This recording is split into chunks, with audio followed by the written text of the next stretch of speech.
And as far as like advice from Future, what's the biggest advice he's given you, or most important thing you learned being around him?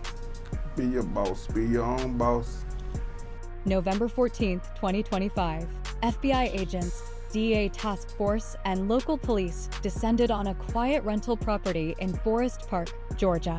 Inside, they found 21 kilograms of fentanyl, $380,000 in cash, and Rico DeVille Boyce, better known as FBG Casino, Future's actual blood brother. The 41-year-old tried to run when he saw them coming, but you don't outrun a federal task force. What they found inside wasn't just drugs and money. It was evidence of an operation so organized, so substantial, that it raises one serious question.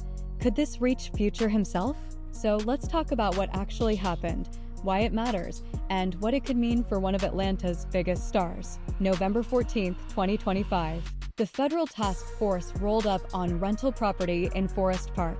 According to the arrest affidavit, Casino saw them coming and tried to bolt through a side door. Picture a 41-year-old man, brother to a superstar worth tens of millions, running from federal agents like he's back in his 20s. They grabbed him before he made it 10 feet. When they searched him, they found $4,000 cash in his pockets. Walking around money, but that was nothing compared to what they found inside. 21 kilograms of fentanyl. For context, that's over 46 pounds of one of the deadliest drugs in America right now. The DEA says just 2 milligrams can be lethal. We're talking about enough poison to kill hundreds of thousands of people. This wasn't personal use. This wasn't even small-time dealing.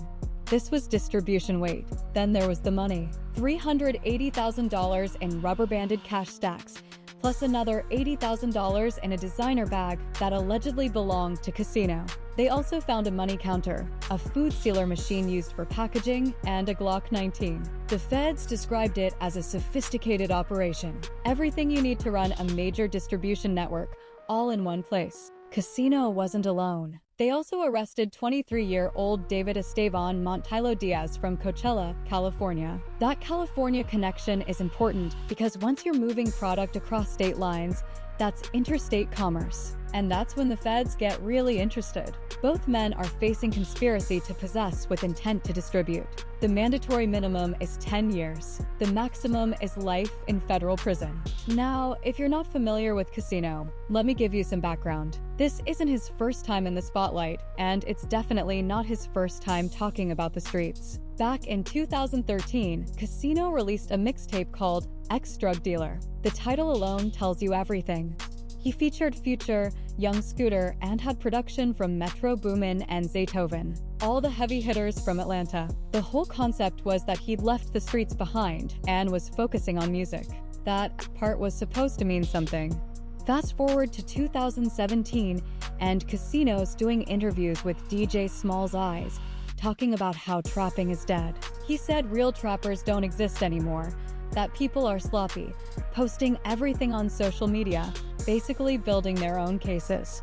One person in the comments wrote, "How many homies got to go to the feds before these cats realized these videos are just self-incrimination?" That comment aged like fine wine. Then there's the street politician interview, where Casino is allegedly moving around strapped, talking about having shooters, showing off weapons in the back of a Rolls Royce. People were saying he was moving reckless, that he was creating evidence against himself. Turns out they were right. But here's the part that really stands out. In 2024, Future dropped a music video called Feds Did a Sweep. And who's in it? Casino. Surrounded by money, surrounded by product, living exactly the lifestyle that just got him arrested. Life imitating art, or art imitating life. Either way, the feds were probably taking notes. So here's the question everyone's asking. Why was Casino still in the streets when his brother is worth somewhere between $50 and $100 million? In street culture, there's this mentality about not abandoning the game that made you. Some people feel like they owe the streets something, like they can't just walk away from the people who were there before the fame and money. Casino might have felt like he couldn't leave his network behind, the people who were depending on him. But that loyalty to the streets is about to cost him everything. There's also the pride factor. When your brother is one of the biggest rappers in the world, some people don't want to feel dependent. They'd rather risk everything than feel like they're living off someone else's success, even if that someone is blood. Casino had every opportunity to walk away. Future could have put him on legitimate payroll, given him a role at FBG that didn't involve federal risk. But Casino apparently chose differently. Now, here's where this gets complicated for Future. Casino wasn't just Future's brother. According to multiple sources, he was involved in the business side of FBG. He reportedly handled day-to-day operations, someone Future trusted with the label. So the question becomes, where does the legitimate business end and the illegal activity begin? That's exactly the kind of gray area the feds love to exploit. Look at what happened with Young Thug and YSL. The feds argued that YSL wasn't just a record label, but a criminal street gang. They used rap lyrics, social media posts, music videos, and business transactions as evidence. That case dragged on for years and became one of the longest trials in Georgia history. Future's in a similar position now. FBG stands for free bands, but the feds could argue it stands for something else entirely. They could paint a picture where Future is the head of a criminal enterprise, using his music career to launder money from his brother's operation.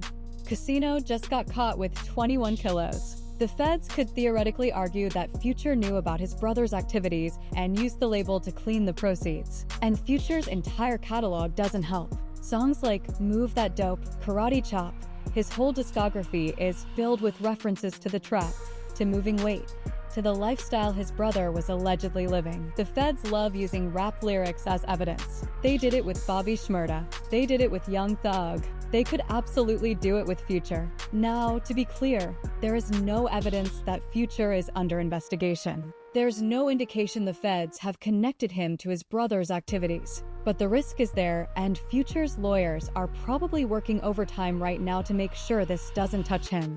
Because here's how these federal cases actually work.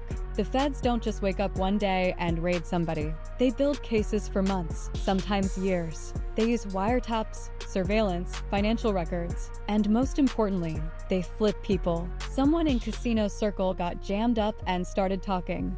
That's how they knew exactly where to look, when to move, and what they'd find. The question is, how far does that information go? Did someone only give up Casino, or did they give up the whole network? Are the feds looking at financial transactions between Casino and FBG? Are they examining whether any of that $380,000 in cash ever made its way into legitimate business accounts? Future's best move right now is distance. Don't pay for Casino's legal defense, because that could be seen as evidence of a criminal enterprise taking care of its members. Don't make public statements that could be twisted in court. Let Casino's lawyers handle his case, while Future's team builds a wall between the rapper and his brother's activities. But family loyalty runs deep in the streets, and that creates an impossible situation. If Future helps his brother, he risks implicating himself. If he doesn't help, he looks like he abandoned family when things got real. At 41 years old, Casino is facing a mandatory minimum of 10 years, with a maximum of life in federal prison. Even if he gets the minimum, he'll be 51 when he gets out. More than a decade gone. And for what? Money he didn't need. Respect from people who won't be there when he's doing time. The sad reality is that Casino had a blueprint for success right in front of him. His brother went from the streets to superstardom, from trap houses to sold-out arenas. But instead of following that path, Casino stayed loyal to a game that was never going to be loyal to him. This case is bigger than just one arrest, though. It's part of a pattern of how the feds are targeting hip-hop culture in 2025. They're arguing that the music is just a front, that these labels are actually criminal enterprises, and the message is clear. Success in hip-hop doesn't protect you from federal investigation, especially when family members are still active in the streets. The next few months will be crucial. Will Casino take a plea deal? Will he cooperate to reduce his sentence? And if he does cooperate, what does he know? Those are the questions that should have Future's legal team on high alert. So what do you think? Do you think Future should have done more to keep his brother out of the streets? Or is this just a case of a grown man making his own decisions? Could the feds try to build a case against FBG, or is this situation contained to Casino? Drop your thoughts in the comments. And if you want to stay updated on this case as it develops, hit that subscribe button and turn on notifications. Federal cases move fast, and when more information drops, you'll be the first to know. Because the playbook the feds use there might give us clues about what could happen here. This is just the beginning of what could be a much bigger story. Stay tuned.